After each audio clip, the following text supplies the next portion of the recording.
So I hope all of you are on page 115 and 116 of the textbook. तो अभी हमने ये concept पहले सबसे पहले जब आप 10th स्टैंडर्ड में थे तो आपने ये करंट इलेक्ट्रिसिटी में सीखा हुआ है, सीरीज एंड पैरेलल। तो सीरीज रेजिस्टेंस और पैरेलल रेजिस्टेंस ये हमने कॉन्सेप्ट देखा हुआ है। वैसा ही एक सिमिलर चीज है यहाँ पर भी, बट इस बार रेजिस्टेंस के जगह पे अपने पास स्प्रिंग है। तो यहाँ पर मेरे पास स्प्रिंग्स है और springs are connected in series और they are connected in parallel. तो अपने पास सीरीज और पैरेलल का कॉम्बिनेशन है जो हम लोग यहाँ पर देखेंगे। तो ये देखिए, ये आपका पहला कॉम्बिनेशन है जिसको हम लोग बोलते हैं सीरीज कॉम्बिनेशन। तो सीरीज कॉम्बिनेशन में एक मिनट जरा एडमिट कर लो ये लोग को।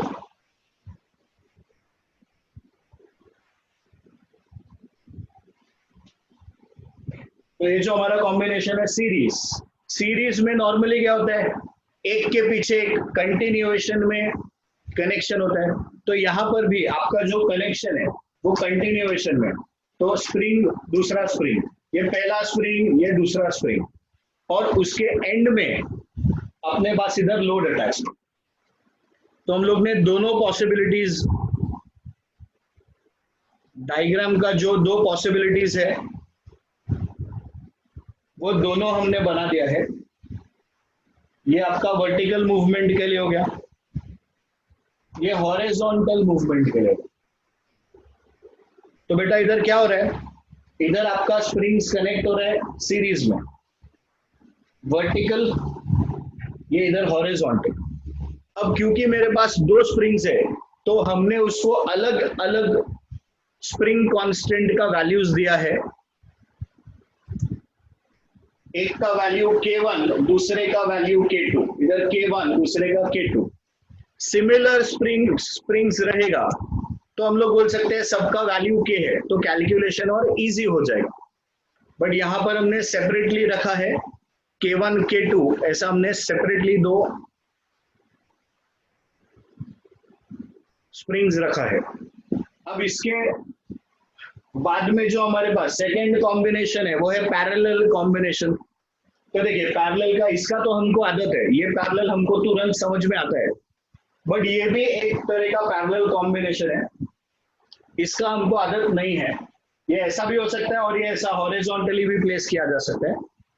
तो वो पैरेलल कॉम्बिनेशन में उसका काउंटिंग होता है। तो these are the different ways, or you can say these are the different connections which are possible. हाँ, अब इसको डिफिकल्ट और कैसे बना सकते हैं, ये दोनों का कॉम्बिनेशन कर सकते हैं। दो पैरेलल में किया, उसके नीचे फिर से एक सीरीज में लगा दिया, या ऊपर एक सीरीज में है उसका कॉम्बिनेशन एक पैरेलल के साथ है, तो ये दोनों का रिजल्ट क्या हो जाएगा, फिर कंबाइन हो जाएगा। But that is a later on stage, पहले हम लोग इसको इंडिविजुअली समझने का कोशिश करते हैं। तो आज हम क्या करने वाले हैं, ये समझ में आया कि आपको, कि आज के लेक्चर का एम क्या है, बोलो भाई। हाँ सर। ओके, हाँ सर, समझा sir. Okay okay, yes sir. अब आपको रेजिस्टेंस इन पैरेलल का फॉर्मूला याद है क्या, रेजिस्टेंस इन पैरेलल का फॉर्मूला?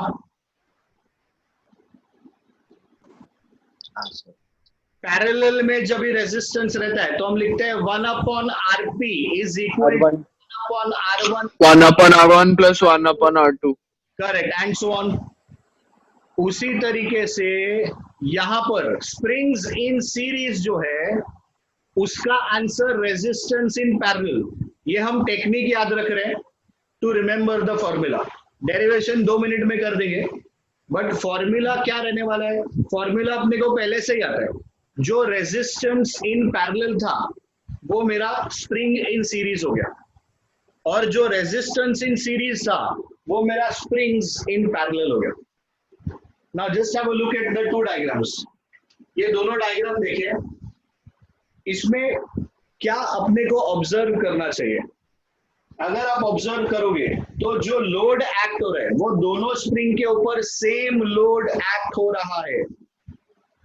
तो स्प्रिंग अलग अलग है, कांस्टेंट उसके अलग अलग है, बट दोनों के ऊपर सेम लोड एक्ट हो रहा है, तो दोनों का extension will be different.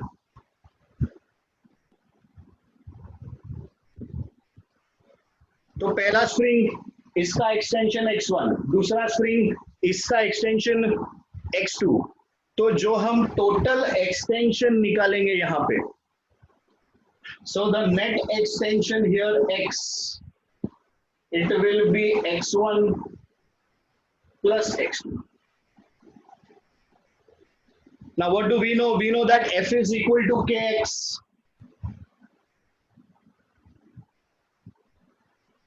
Minus kx, but magnitude में F is equal to kx. So what is x equal to? Can we say x is equal to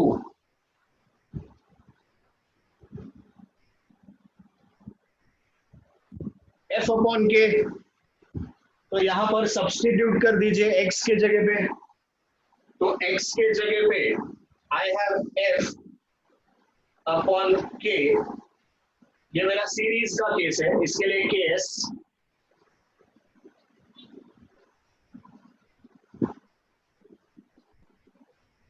अब क्योंकि मेरा फोर्स का टर्म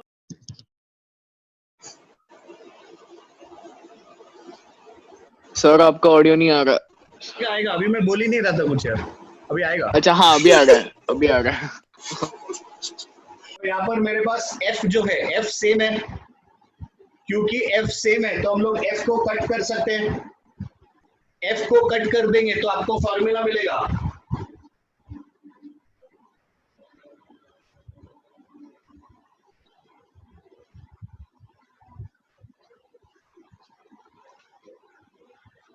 तो ये हो गया अपना फॉर्मूला फॉर सीरीज वाला केस। तो अभी अगर आप देखोगे सीरीज वाले केस में कौन सा फॉर्मूला आ रहा है? रेजिस्टेंस इन पैरेलल वाला फॉर्मूला आ रहा है। बराबर है, समझ में आया? हाँ sir. Okay, so now let us come to this second वाला केस। ये है मेरा पैरेलल वाला केस। अब पैरेलल के केस में देखिए क्या होने वाला है। अपने पास दो स्प्रिंग्स है, दोनों अलग अलग स्प्रिंग्स है।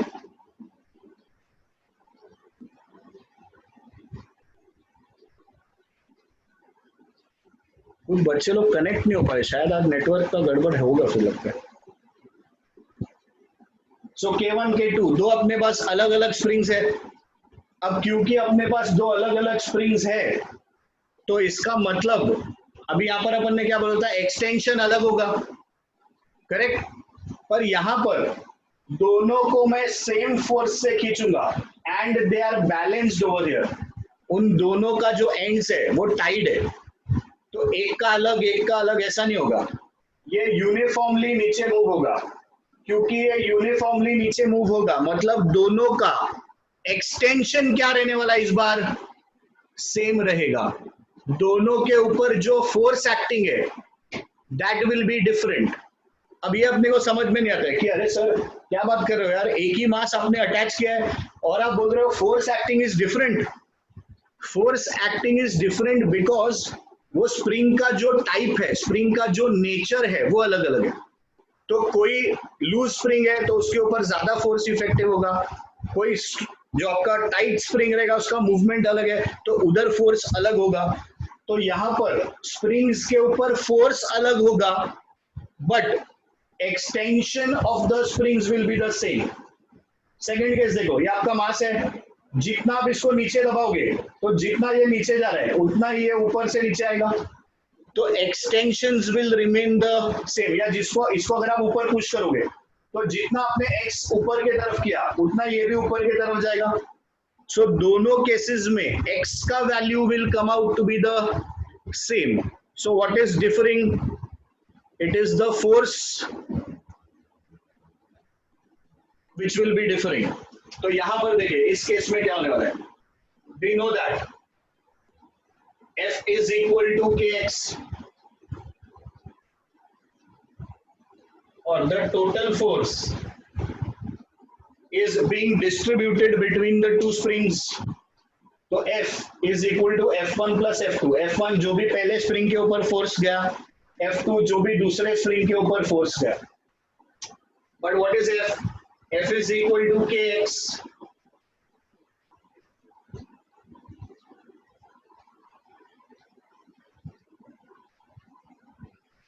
Since they are connected in parallel, हम लोग इसको Kp लिख देंगे. अब क्योंकि x तीनों बार सेम है, x x x कट हो जाएगा, तो आपको यहां पर मिलेगा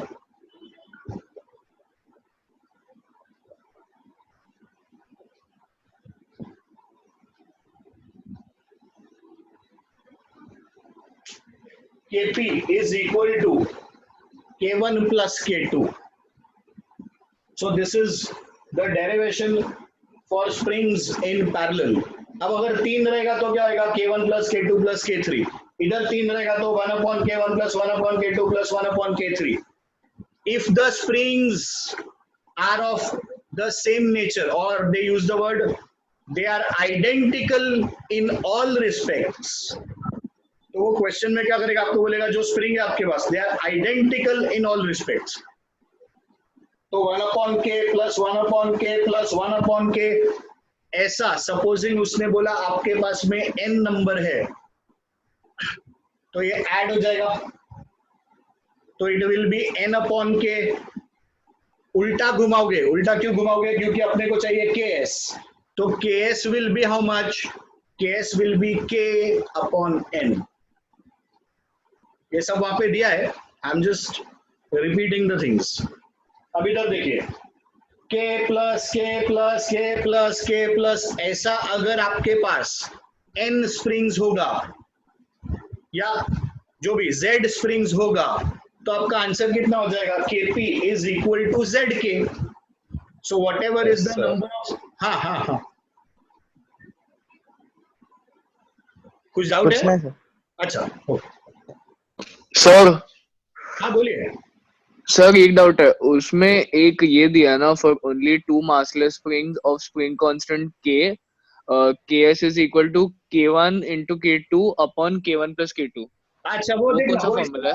हाँ हाँ, एक मिनट वो देख, इधर देख, इधर. हाँ सर.